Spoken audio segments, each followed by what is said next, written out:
Hello and welcome to News Across Nigeria. I'm Olumide Macaulay. Coming up on the program. In the southeast, after barely a week in office, unknown gunmen killed the new APC chairman of the Ijeato North Local Government Area of Imo State.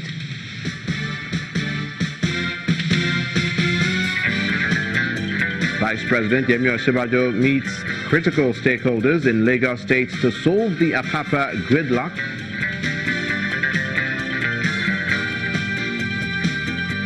Pensioners in Osun State seek payment of their entitlements.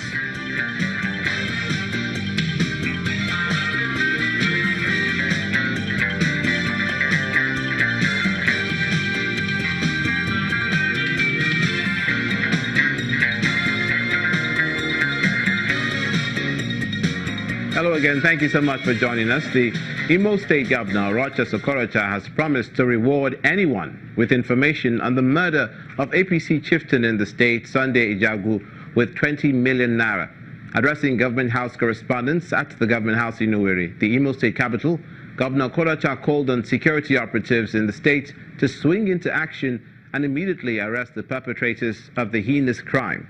He urges citizens of the state to go about their lawful business, as all measures are in place to ensure the safety of their lives and property.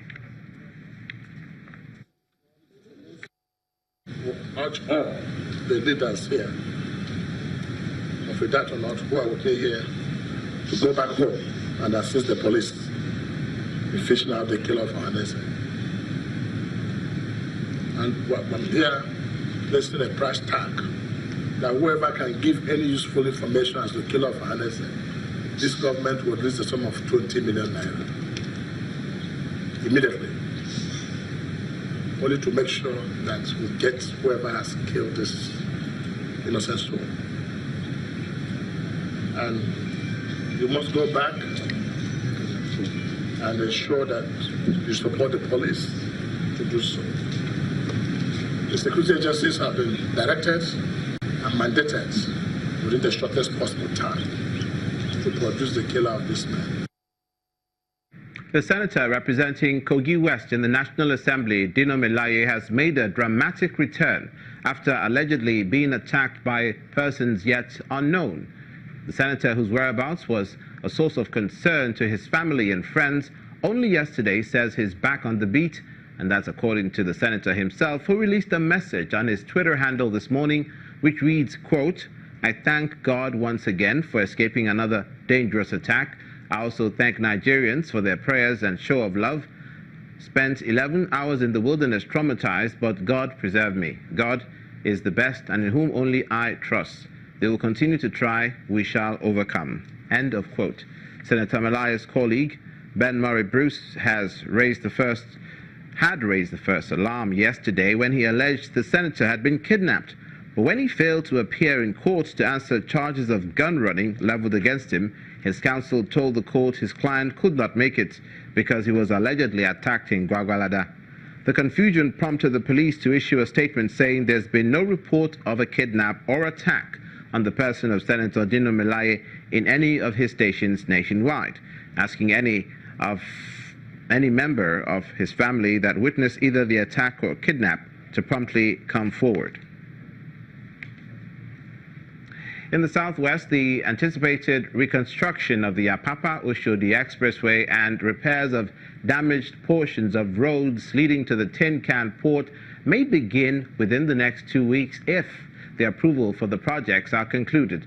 This assurance is coming from the Vice President, Professor Yemi Osinbajo, during a meeting in Lagos with owners of maritime transport and haulage businesses. He explains that the move is part of the federal government's resolve to find a solution to the traffic congestion caused by tankers parked along the Apapa axis. For the second time in the space of 1 week, the Vice President, Yemi Osinbajo, is in Lagos in furtherance of efforts towards managing the traffic chaos created by tankers in Apapa. He's meeting with the state government, truck owners, terminal operators and shipping companies in the area, as well as regulatory and security agencies, is aimed at finding a lasting solution to the problem. The dialogue goes beyond shifting blames. The average age of the truck in Nigeria is 40 years old. We have to reconsider the possibility of making the importation or even the production of trucks easier here in Nigeria. For the Lagos State Governor, Mr. Akinwumi Ambode, there's need to revive other ports in the country to decongest the Apapa port. It's a loss to me if the other economies are not working. So I continue to say that let's make other ports to work. Let's allow them to also have businesses to grow their own states and also allow a reduction in people, coming to Lagos. Having listened to all parties, the Vice President offers an immediate solution, which is to fix bad portions of all connecting roads to the port, as well as refurbish narrow gauge rails. I can guarantee that we will certainly get all of the approvals required in the next, I don't think it should take us longer than 2 weeks to get that approval so that we can begin to do the work. Of course, we're also doing a standard gauge, but that is that will get here until much later. So I hope we'll be able to refurbish that narrow gauge rail using the second concessionaire, and so that might also ease movement of cargo out of the port area. Away from the meeting, the Vice President embarks on an assessment tour of the area. The Vice President promises to compile the suggestions offered at the meeting and present them to the federal government before coming up with a long-term solution to end the Apapa tanker congestion. Enugu State plans to adopt new strategies to take care of the people's developmental needs. Governor Ifeanyi made the announcement at a retreat for key policymakers organized in partnership with UNICEF.